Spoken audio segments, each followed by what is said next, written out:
Dan ketika diminum itu langsung nggak tahan gitu orang yang konsumennya. Oh ya. Kenapa mikirnya minuman ini? Kenapa nggak boba aja? Boba kan lebih Iya. ngapain sih repot-repot buat minuman beginian? Jadi, Apa kesulitan selama Ibu mengasuh mata kuliah kewirausahaan ini? Sama Mungkin- nih kami nih. Ya, boleh, dua-dua boleh jawab. Subscribe, like, dan nyalakan loncengnya. Baik, hari ini kita akan ngobrol-ngobrol tentang dunia kewirausahaan. Nah, seperti yang sama-sama kita tahu kan di Indonesia ini kewirausahaan agak payah ngomong. Itu sudah ditanamkan ke mahasiswa ya. ya. Dan selain ke mahasiswa juga dosen-dosen juga apa ya semacam dihimbau atau diminta untuk ikut berwirausaha juga. Ya, jadi seperti ada komunitas yang sama-sama berwirausaha dijadikan satu grup gitu. Ya. Untuk Oke. Nah, Ibu Dr. Alaili ini juga membuat sebuah usaha di bidang minuman ya. ya. Minumannya namanya kefir. Hati-hati kalau ngucapinnya nanti. Jadi kafir. Kefir. Itu minuman fermentasi ya. Ya, susu fermentasi. Susu fermentasi. Kemudian Ibu Novi yang selama ini membimbing anak-anak mahasiswa untuk berwirausaha ya. Iya benar Pak, tapi dengan- kita berdua sama-sama dosen kewirausahaan. Oke, kewirausahaan juga. Dan ada produk hari ini yang dibawa dari kerjaan mahasiswa baju kaos ya, Iya, t-shirt. kaos. Kemudian ada apa ini? Brownies. Brownies. Ya. Nanti bisa dimakan sama kru ya. Krunya belum makan. Iya. Nah, seperti itu. Nah, ginilah. Saya ingin tahu nih dari Ibu Laili dulu lah. Ya, Ini kefir nih minuman apa nih? Kayak jarang ada dijual di Banda Aceh atau jangan-jangan saya yang kurang tahu juga nih. Iya, iya. Baik, terima kasih Bang Nijar untuk kesempatannya ya. Nah, kalau kefir ini sendiri memang dia susu ya, berasal dari susu. Kalau yang dari produk kami, Mutiara Cinta Kefir Drink ini ada dari 3 susu. Susu kambing, susu sapi, dan susu unta. Nah, kebetulan memang kalau Untanya ada, susu unta itu kita ambil dari produk yang udah susu kemasan ya di Oke. Arab Store Iya. yang sekarang nggak sulit untuk ditemui di Kota Banda Aceh. Nah, untuk kefir sendiri memang belum banyak ya, belum banyak karena rasanya yang begitu asam. Kalau kita lihat di sini pH-nya dan asam laktatnya cukup tinggi ya. pH-nya 3 dan asam laktatnya di sini 1,82%. Dan ketika diminum itu langsung nggak tahan gitu orang yang konsumennya. Oh ya, iya. Nah, cuma kalau dilihat dari manfaatnya itu luar biasa, manfaatnya sangat tinggi. Dan kalau dibilang probiotik ya kefir ini probiotik. Ya, probiotik ini seperti Yakult ya. Ya, kalau Yakult kan 1 sampai beberapa ya yogurt ya dia. Iya, yogurt ya, yogurt. 1 sampai Oke, 3 yogurt. bakteri ya, bakteri asam laktat. Tetapi kalau kefir dia dari grain kefir yang ada bakterinya juga, ada khamirnya juga. Jadi Oke. sehingga rasanya tuh khas. Seperti ada gas yang kalau kita minum itu kayak beralkohol ya, walaupun setelah diuji itu alkoholnya masih dalam ambang batas halal ya, insya Allah. Cuma memang untuk produk ini belum kita izin halal dan lain-lainnya itu belum ya. Karena kalau untuk sederhana aja ke Dinkes kita ini termasuk produk yang risiko tinggi, jadi harus langsung ke BPOM. Sedangkan untuk pengurus produk beresiko tinggi. tinggi, susu dan daging itu produk berisiko tinggi. Oke. Jadi nggak mungkin dapat Depkes gitu, nggak mudah. Mungkin itu untuk susu kefir ini. Ini kefir ini kalau nggak salah minuman asal dari Jepang atau Eh, populernya mungkin di Jepang atau bagaimana? di Kaukasia, Kaukasia. dari sana ya, Dari Kaukasia itu seperti apa? Eropa ya? ya daerah apa ya, pegunungan dia. Jadi Eropa, kalau Eropa apa itu ya? Eropa kayak Italia mungkin ya. jadi kalau dicek sejarahnya ini sampai terjadi peperangan ya dulunya karena kenapa ini satu tempat ini jarang kena penyakit gitu, kuat-kuat orangnya, ternyata mereka mengkonsumsi kefir. Nah, ketika dari tempat lain ingin mendapatkan grain itu nggak mudah, sehingga terjadi taktik dan lain-lain kalau lihat dari sejarahnya, sehingga terjadi perkawinan dan grain kefir itu bisa diperoleh dan mulai menyebar. Perkawinan antar bangsa gitu ya, ya. antara bangsa. Itu kemudian salah Untuk satu mendapatkan biji resep ini kefir ya, ini. iya. Nah, sering juga kalau kita cari itu the grain of prophet gitu. Jadi bilangnya bibit yang dibawa oleh Rasul dari Nabi gitu. Jadi sebenarnya kalau bisa dibilang ini minuman susu fermentasi yang sudah tua gitu dibandingkan Yakult tadi ya, Iya, iya. dan yogurt. Kalau Yakult itu ya dipopulerkan di Jepang ya. Ya, Kalau ini apa? Di Yunani mungkin? jadi ini bibitnya sudah tersebar ya, ya dimanapun, termasuk di Indonesia dan di Jawa itu sudah cukup tinggi ya. Tapi di Aceh memang kalau kami sesama produsen itu yang saya tahu juga beliau dosen USK ada satu dan saya yang lainnya hilang-hilang timbul ada juga. dua produsen ini ya. Iya, ada minuman dua ini. produsen yang saya Terus tahu. Ibu kenapa mikirnya minuman ini? Kenapa nggak boba aja? Boba kan lebih Iya. ngapain sih repot-repot buat minuman beginian? Jadi memang ada salah satu passion ya kenapa masuk peternakan. Saya suka susu karena nggak suka makan nasi tadinya ya, sukanya susu. Jadi passion ke susu tuh cukup tinggi. Ditambah lagi dengan kondisi yang saya bilang sakit ya, untuk tulang belakang karena kelebihan berat badan. Nah jadi saya coba minum kefir ini, alhamdulillah ya bekerja ya, gitu-gitu. terus bermanfaat dan kawan-kawan melihat itu dan yang sesama penyintas penyakit yang sama jadi ikut minta juga dibuatin karena dia nggak produsen secara besar itu belum ketemu ya saya ya untuk kefir ya. Iya, jadi memang ya biasanya skala produksi home produksi gitu. Nah jadi teman-teman pada pesan waktu itu saya mulai di Bogor. Waktu lagi sekolah, waktu lagi akhir masa studi S3, saya sambil sekolah kena sakit itu, terus produksi dan sekalian konsumsi. Baru ketika udah selesai pulang ke Aceh, ya udah dilanjutkan usahanya. Cara buatnya boleh diceritakan bagaimana cara buatnya? Oke, baik. Untuk cara membuatnya, kita perlu 5% aja dari kefir grainnya. 5%, berarti kalau ada 1000 Ini sangat ilmiah nih cerita. Ya, ini Bisa nggak sangat ilmiah. disederhanakan misalnya gini nih, saya mau buat nih, nah, saya cari kemana gitu, apa-apa bahannya. Oke, baik. Kita belum punya produsen untuk grain kefir ya di Banda Aceh. Jadi saya juga sebagai produsen di sini beli gitu grain kefirnya ke Jawa atau ke Bibitnya Bandung. dia? Ya bibitnya. Oke. Nah jadi misalnya kita mau buat 1 liter susu, mau susu kambing, susu unta ataupun susu sapi yang sudah cair ya, Ya. baru kita tambahkan 5%, berarti sekitar 5 gram. Oh, 5 5 gram kalau 100 susu, mili. ya, oke. Kalau misalnya 1 liter berarti 50 gram. Nah, itu kita campurkan. 5 banding 100 ya. Ya. Ya Jadi kan 5 gram kan? iya. 5 gram 100 gram ya kan? Ya, jadi 5% lah intinya. Dan ketika itu sudah bercampur, kita tutup. Jadi cave itu tertutup artinya. Kafir itu kan tertutup nggak menerima. Jadi nah kefir ini didiamkan dalam kondisi anaerob selama Ntar ada dulu. yang permintaan 2 hari Anaerob ini apa nih? tanpa udara. Tanpa udara. Kan penonton Sago TV bukan orang kimia semua. Jadi dia dibiarkan tanpa udara dan dia ditutup akan rapat lah ya. ditutup rapat, lalu dibiarkan selama 2 hari. 2 hari aja? Ya 2 hari aja. Kalau yang pelanggan saya rata-rata 2 hari. Oh, berarti- Tapi ada yang pelanggan itu memang dia pakai sistem keto ya. Artinya dia mau gulanya tuh habis sama sekali. Jadi itu lebih lama lagi.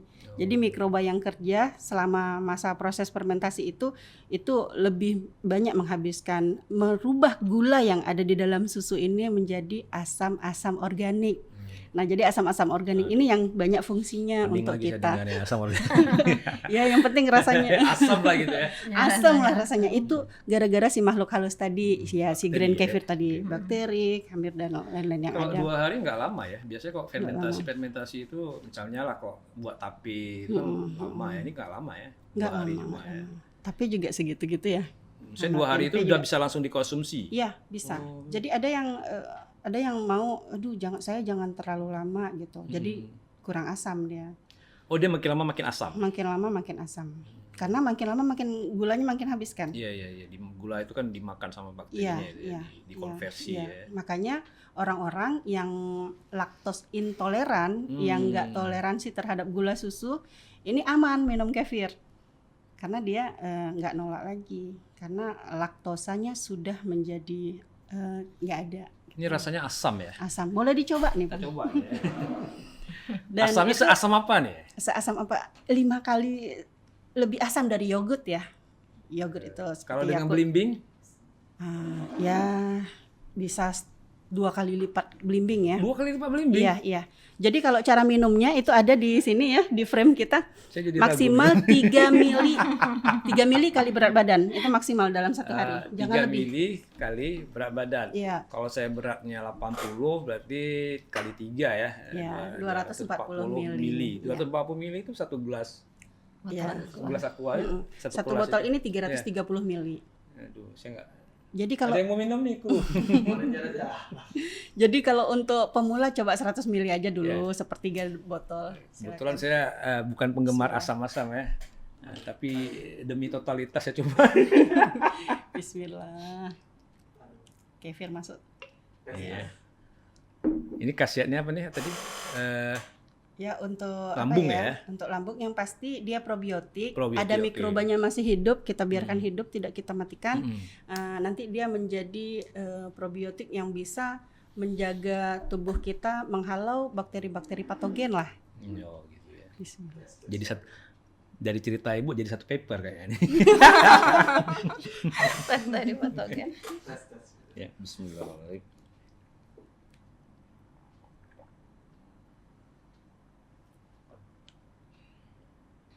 Asam, tapi nggak terlalu asam sih.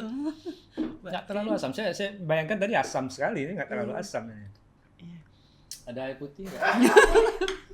Cuma agak aneh, bukan aneh karena belum terbiasa ya. Ada apa ya? Kalau orang-orang food blogger itu pandai dia menggambarkan, "Yo rasanya seperti ini, seperti ini." Tapi udah pernah rasa nggak yang seperti ini? Belum. Belum ya, baru ini. Enggak, sebenarnya tidak terlalu asam ini. Hmm. Masih kuat lah. Cuma apa ya, aromanya masih belum terbiasa ya. Apa amis atau gimana? Apa kita sebutnya nih? Ya harum fermentasi ya. Fermentasi ya. Oke.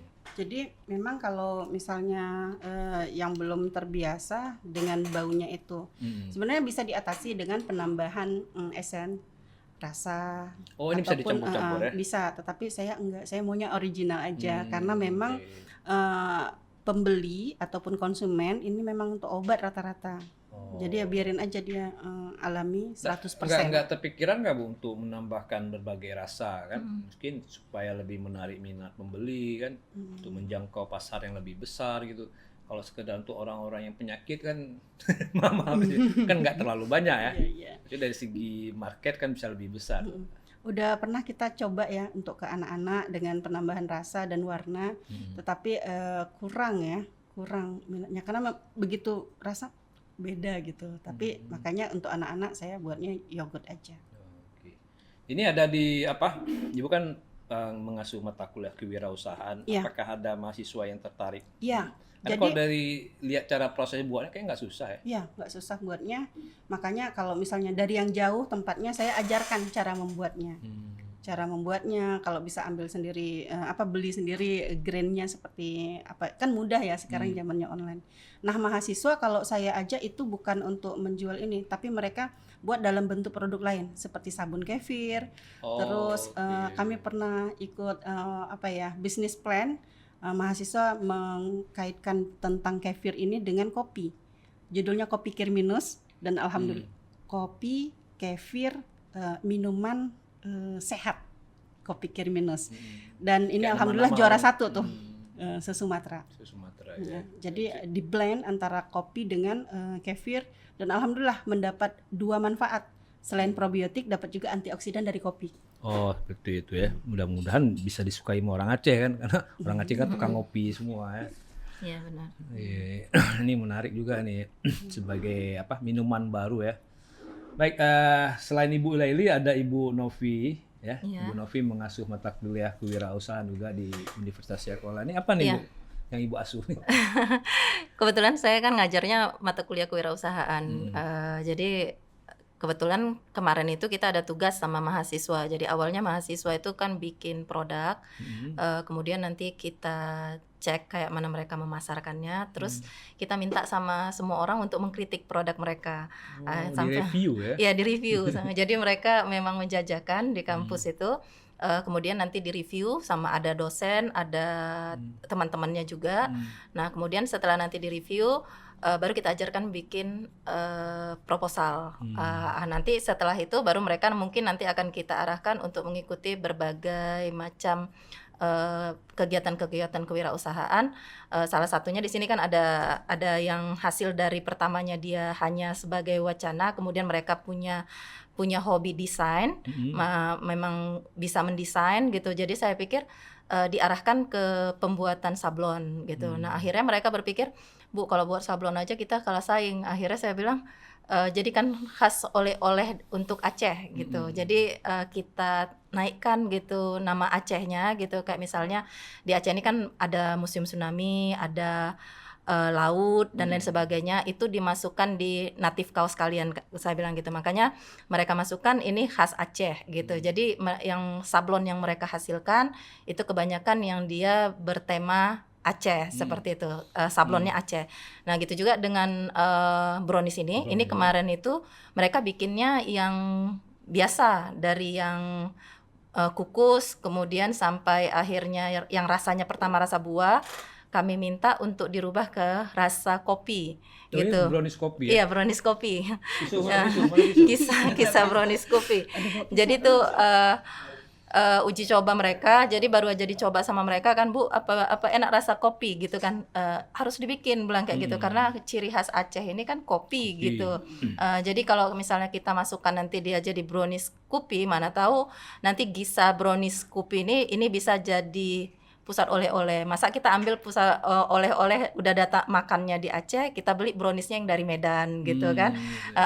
Kenapa nggak kita beli yang dari Aceh sendiri, yang dia punya ciri khas punya Aceh gitu. Makanya untuk mahasiswa bimbingan saya kebanyakan saya arahkan untuk ke oleh-oleh khas Aceh kayaknya. Ini salah satu produknya Bu ya? Ya itu salah satu produknya, gambaran museum tsunami. Ya, penonton Sago TV bisa lihat ya. Oh, gitu. Oke. Ini ya kaosnya. Jadi kaos-kaos yang di sablon bertemakan keacehan lah ya. Iya, keacehan. Dari tarian Aceh, museum tsunami, laut dan lain sebagainya. Ya, kalau saya rasa nih kualitasnya udah bagus ini. Ini mahasiswa Ibu yang buat. Mahasiswa. Dan mereka menang lomba ya. Menang lomba. Dapat bantuan dari pemerintah ya. Ya, untuk membeli peralatannya. Mereknya Native Apparel. Dari merek udah mantap ini. Seperti merek-merek nasional lah gitu ya. Iya. Terus ada nggak ini perkembangannya ini, maksudnya penjualannya bagaimana? Alhamdulillah ya, kalau misalnya mereka ini sudah banyak ya masuk ke baju-baju seragam mahasiswa, dari yang dia bentuk seperti baju kaos, baju formal, kemeja-kemeja seperti itu. Mereka udah bikin. Kayak misalnya beberapa mahasiswa bikin acara, terutama ekonomi sama UIN, itu ada yang sudah pakai produk dari mereka. Jadi mereka sudah menghasilkan keuntungan, udah lumayan gitu keuntungannya ya. Bahkan ntar kalau tamat belum dapat kerja ya, ya, apapun cerita kan orang kita suka kerja tetap ya. Iya, cuman dia belum tamat, makanya nih mamanya udah sibuk menyuruh untuk segera tamat juga. Ini ada brownies ya. Tes ya. Itu brownies. Nanti dipikir miniatur kan. Kita tes. Asli loh. Asli ya. Brownies kopi ya. Ya, brownies kopi. Pura-puranya jadi food vlogger lah. Ada rasa-rasa kopinya ya. Mantap. Ya. Enak. Cuma memang saya bukan penggemar brownies ya. Karena manis. Nah, tapi enak nih. Abis asam dapat yang manis ya. Ya, nanti mungkin bisa brownies kefir gitu ya. Dijadikan brownies kefir. Coba kayak brownies tape. Nanti mungkin bisa dibikin nanti. Untuk ciri khasnya. Apa kesulitan selama Ibu mengasuh mata kuliah kewirausahaan ini? sama Mungkin, nih kami nih. ya boleh, dua-dua boleh jawab. Kalau misalnya mengasuh mata kuliah kewirausahaan ini, yang pertama itu masalah dana gitu. Terkadang mahasiswa itu kan mahasiswa saya arahkan untuk berjualan. Nah, ketika nanti mereka berjualan itu terkadang ada yang rugi. Nah, itu saya lakukan review. Kadang kalau rugi itu kami yang beli gitu kan. Bertanggung jawab lah ya. Nah, maksudnya kita beli, kita ajarkan cara macam mana kekurangannya di mana, kita suruh dia untuk melakukan kembali untuk terbiasa dikritik gitu. Terbiasa dikritik dengan produknya gitu. Jadi coba tanya sama orang kekurangannya apa, seperti itu. Bu, nanti mereka bilang, Bu, ada bisa ganti produk nggak, Bu? Kayaknya yang ini belum bisa gitu kan. Nah, jadi itu yang kesulitannya di situ. Yang kedua itu karena kadang dia masih baru, dia malu untuk menjajakan jualannya seperti itu. Nah, jadi kita bisa tahu nih, oh ini yang mampu. Nanti buat mahasiswa yang kira-kira produknya bagus, kemudian dia tidak malu dan berani, pandai bersosialisasi, baru kita arahkan dia ke perlombaan-perlombaan. Tapi buat yang standar, mungkin kita arahkan untuk produk kelas saja. Seperti itu. Kalau Ibu Laili apa tuh? Ya, kalau Ini kan dosen jurusan peternakan kan? ya, di peternakan kita nama mata kuliahnya itu pertanian, semuanya agrotechnopreneurship. Jadi dia basisnya itu pertanian secara umum dan untuk peternakan, produk-produk peternakan. Jadi misalnya kefir, ya kefir kan susu ya dari ruminansia ternak perah. Nah, terus sabun, ya sabun menggunakan kefir misalnya, atau masker. Tapi Kalau gulai masker kambing kefir itu masuk nggak? masuk. Masuk. Jadi, Gulai kambing, tutuk saji. Jadi semua. mulai dari Banyak pengusaha gulai kambing. jadi mulai dari alat ya yang berhubungan yang bisa mendukung untuk teknologi hasil peternakan sampai ke produk olah hasil, dari makanan sampai ke pupuk. Jadi itu produk-produknya. Dan ini mata kuliah agrotechnopreneurship ini itu ada 2 SKS untuk teori di semester ganjil ya semester 5, nanti di semester genapnya itu praktek agrotechnopreneurship, dan nanti ujungnya ada expo. Jadi pamer ada pameran, dan itu kita menilainya itu dari penilai luar, tidak hanya dari dosen mata kuliah agrotechnopreneurship. Jadi kita dosennya itu ada berempat, nanti masing-masing punya kesempatan untuk menilai, tetapi tidak boleh menilai anak bimbingnya gitu. Nah, ini kan Ibu berdua kan sudah bertahun-tahun ya mengajar kewirausahaan. Dari tahun ke tahun ini ada melihat perkembangan nggak? Perkembangan misalnya cara berpikir anak-anak itu semakin tahun semakin berubah, atau begitu-gitu aja. Misalnya tadi kan Ibu ada sampaikan malu-malu ya, anak-anak Ya, kan awalnya malu-malu. malu menjual kan. Dan saya juga lihat di lingkaran saya juga orang-orang kalau dibilang pekerjaan sales atau marketing itu mereka kayak sungkan gitu ya. Itu ada nggak semacam perkembangannya gitu? Maksudnya ya, atau nggak ada berkembang gitu-gitu aja?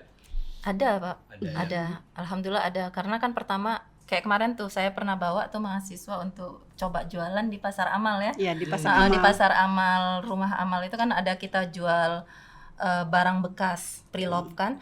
Nah, kemudian sekarang barang bekas setelah pre-love ya. iya, bahasa kerennya ya. Bahasa kerennya pre-love. Zaman dulu dibilang barang second.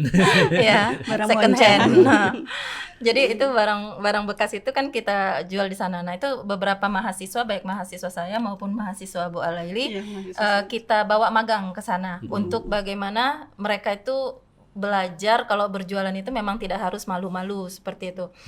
Itu jadi setelah pulang dari situ nanti mereka berpikir, Bu, ternyata susah. Ya makanya jangan malu-malu. Kita arahkan mereka kan untuk lebih berani lagi ketika berhadapan dengan orang, kemudian pede dengan produknya gitu. Kalau misalnya ada kesalahan atau kekurangan, mereka berusaha untuk memperbaiki kekurangan yang mereka punya gitu. Jadi karena dibiasakan seperti itu, lama-lama mereka mulai terbiasa. Kayak ini kan ini mahasiswa saya yang punya baju natif ini tadi, itu juga awalnya gitu, awal-awal masuk.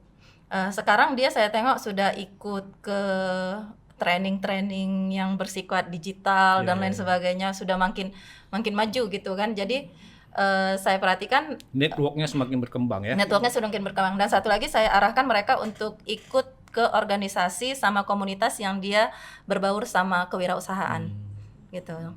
Jadi karena lingkungan mereka orang-orang entrepreneur, jadi mereka juga semakin bersemangat gitu. Ada perubahan dari karakternya. Jadi berubah, Pak. Ya, ada ya. Dari yang sebelumnya masih ya anak-anak baru gitu ya, masih agak culun, lama-lama jadi lebih Ya, karena bisa berwirausaha ini kan bisa mendewasakan orang gitu ya. Iya, ya, dan mentalnya jauh Iya. lebih bagus. Saya pertama kenal itu mereka agak gimana kalau misalnya ketemu takut-takut Ya, gitu kan, ketemu tapi orang baru takut. iya, gitu. sekarang ini di semester akhir, ini kan udah semester akhir nih kayak yang ini kan. Kalau yang sana kan masih belum semester akhir, masih semester 5 kan. Jadi kalau misalnya kita lihat itu sekarang dia lebih berani, "Ibu, maaf Bu, ini kenapa lama ngasihnya?" Saya bilang gitu. "Iya, tadi ada acara seminar gitu, seminar digital," kata gitu. "Oke, ya udah nggak apa-apa." Saya bilang kayak gitu. Jadi maksudnya dia lebih berani untuk mengungkapkan apa alasan. permasalahannya, misalnya kayak terlambat, "Ibu, mohon maaf saya baru bisa ngantar malam," gitu dan lain sebagainya. Jadi keberanian dia, terus saya lihat juga jaringannya makin luas gitu kan, makin luas. Apalagi dia sudah ikut ke taraf nasional ya kan. Jadi maksudnya udah makin bagus seperti itu, Pak. Oh, iya. Nah, ini kan saya bayangkan USK punya mahasiswa ribuan ya. Iya, benar. Setiap prodi ada mata kuliah kewirausahaan. Iya. Ya. Dan USK juga itu wakil rektor 3-nya itu Iya. tidak cuma urusan kemahasiswaan, tetapi link dengan kewirausahaan. Jadi di Indonesia cuma ada 2 itu, Brawijaya sama USK. Itu maksudnya ada link ke gimana? Bu? Jadi WR3 itu kan membawahi kemahasiswaan. Oh, Tetapi oke. kewirausahaan kan di jadi di bawah sekarang, lembaga ini enggak, tetapi kemahasiswaan dan kewirausahaan. Oke, gitu. jadi sebutannya itu ya sudah Iya, ditambahkan dengan kewirausahaan. kewirausahaan. Iya. Artinya beliau bertanggung jawab lah untuk perkembangan kewirausahaan. Iya, iya. Berarti ya setiap tahun bisa menghasilkan ribuan entrepreneur ya. Iya, Benar. jadi ada program Ada program, ada seribu program. wirausaha Seribu muda. wirausaha muda ya. 1000 wirausaha muda ya benar. WM. Kalau di luar negeri kan usaha-usaha gini kan disebut startup nih. Ya, Iya, startup. Usaha rintisan ya. Tapi memang kalau banyak orang berpendapat startup ini bidang teknologi, walaupun sebenarnya nggak mesti. Ya ada yang saya baca startup ini nggak mesti teknologi, tapi dia rintisan aja. Ya asal sudah membuat rintisan ya jadinya startup, memulai ya rintisan. Iya, benar. Jadi oke, ke depannya apa lagi harapannya nih ke usaha ibu sendiri, ke mahasiswa? Kalau saya Maksud saya gini Bu, saya juga dosen dan saya juga mengamati, saya lihat progresnya nggak begitu sesuai harapan lah gitu. Itu di pendapat saya ya. Tapi kalau di ibu sendiri bagaimana tuh ke depannya? kalau usaha mahasiswa ya kita melihat waktu penilaian saja semangatnya gitu. Nah, ketika penilaian habis, semester habis, mereka tamat itu nggak jalan lagi usahanya. Bahkan belum tamat pun, misalnya kita minta lagi produknya, misalnya nih ya, nggak kita pantau dan tidak kita semangatin untuk dia continue memproduksi, itu akan hilang. Bahkan yang sudah mendapat pendanaan, itu yang kami alami kalau di Rumah Amal. Kebetulan sama-sama di Rumah Amal kita ada program Ekra namanya. Nah itu dapat pendanaan, dapat pendampingan, pembimbingan, dan ada monitoring dan evaluasi. Tapi setelah itu ya dari 20 yang kita biayai itu cuma 3 yang tetap lanjut gitu. Jadi artinya apa? Nggak semua passionnya di situ. Jadi memang ya keberlanjutannya itu sangat sedikit gitu persentasenya ya. Kalau ibu problemnya sama? Sama sih, tapi mungkin gini, karena saya lihat masalah dari mahasiswa ini masalahnya setelah tamat pikiran mereka itu jadi pegawai, terutama Itu ya kami susah ya. kami yang ekonomi kan. Jadi harapan orang tuanya itu ya anaknya jadi pegawai gitu, sementara kayak basically-nya itu di wirausaha gitu kan. Jadi seperti kayaknya alhamdulillah kita di ekonomi Islam itu kita ada mahasiswa yang udah punya showroom. Begitu dia tamat dia udah punya showroom, udah punya toko. Kemudian ada juga mahasiswa kita itu yang punya madu diagonal. Kemudian ada juga mahasiswa kita yang Trigonal. Iya, trigonal. Itu ada juga mahasiswa kita yang dia punya rental. Itu rentalnya sering kami pakai juga untuk kita misalnya SPPD gitu kan. Jadi kami sering pakai juga rentalnya. Jadi ada yang memang berkelanjutan, tapi memang dia didukung sama lingkungan keluarga. Artinya bapaknya Mindset orang memang tuanya ya. ada usaha juga gitu. Jadi karena lingkungan dia entrepreneur, jadi dianya pun bisa melanjutkannya sampai dengan tamat gitu. Tapi Dia- buat yang ini pegawai susah. Dia punya support system lah. Iya, Iya, punya iya. support system. Yang bagus ya, nggak sendirian ya. Nggak sendirian. Kalau sendirian ini yang berat mereka, karena udah mindset orang kan kalau udah tamat kuliah tuh maunya kerjanya kantor. Apalagi kayak kami kan harusnya di perbankan, di lembaga keuangan seperti itu. Iya, iya. Dan itu masalah klasik ya dari Iya. tahun ke tahun itu saja. Jadi saya Iya. teringat setiap wisuda itu kemungkinan besar rektoratnya pasti isi pidatonya kira-kira jadilah wirausaha gitu kan. Jangan berharap ke Ya, pegawai iya, ya. iya. Benar. Isi pidato bagian rektorat kan gitu ya. Karena benar. mengingat ribuan orang yang tamat tapi untuk pekerjaan kantoran ini kan sedikit. Menyumbang Iya. jumlah pengangguran gitu kan. benar. Jadi dengan wirausaha Mele- dan itu menciptakan lapangan kerja. Ya minimal untuk diri sendiri gitu kan. Iya, iya. Ya. Lepas lah ya. Iya. Jangan bergantung lagi sama Iya. orang tua. Iya. Benar. Jadi malu minta uang sama orang tua. Itu Iya. ada slogannya Oh, ada Iya, tagline-nya. ada Itu. tagline. untuk wirausaha. Mungkin bisa muda. dibuat juga nih, gerakan malu minta uang sama orang tua. Bener itu. Karena kan orang-orang nih motivasi macam-macam ya. Iya. Ada motivasinya religius, ada motivasinya duit keterpaksaan ya, kepepet gitu ya, kepepet atau The power of kepepet. the power of kepepet ya. Ada memang passion kan. Passion, macam-macam. Jadi kalau passion ketika dia ada musibah seperti pandemik COVID kemarin itu peluang nih gitu. Hujan peluang nih. Iya. Sakit, rusak dan lain-lain itu peluang semuanya yang Itu udah dipikirkan. entrepreneur Itu sejati. udah entrepreneur, Iya, dia iya. udah punya jiwa entrepreneur Dia akan berarti. melihat peluang di setiap kesempatan kan. Iya. Di setiap kesempitan dia bisa melihat peluang. Tapi Iya. kalau sebaliknya kan dia melihat kesempitan di setiap peluang. Iya, iya. Iya benar. Jadi mindset itu yang memang harus kita ciptakan ke anak-anak ini karena dia mindsetnya kan modal, padahal mental. Iya. Saya sepakat. Benar. Jadi di mentalnya. Baik, Ibu Dr. Al-Laili dan Ibu Dr. Novi, menarik perbincangan kita mengenai kewirausahaan ya.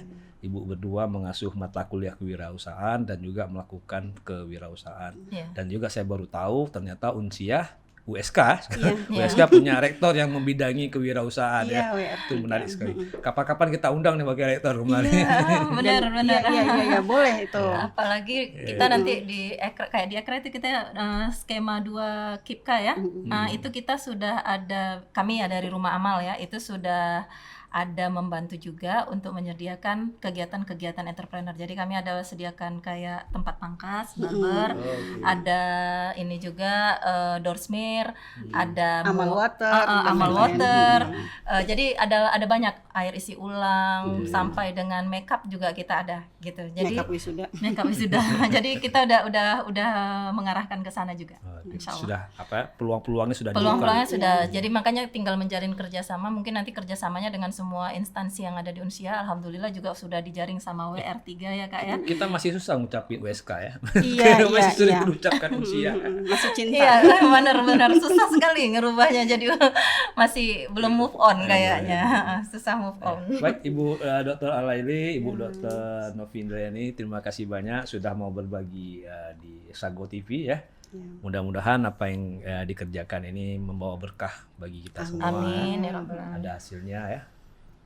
Rekan Sago TV, terima kasih sudah menonton episode ini. Kita ketemu di lain kesempatan. Assalamualaikum warahmatullahi wabarakatuh. Waalaikumsalam warahmatullahi wabarakatuh. wabarakatuh. Makasih banyak juga Bang Nijar. Jika video ini bermanfaat untuk Anda, silakan subscribe, like, dan nyalakan loncengnya.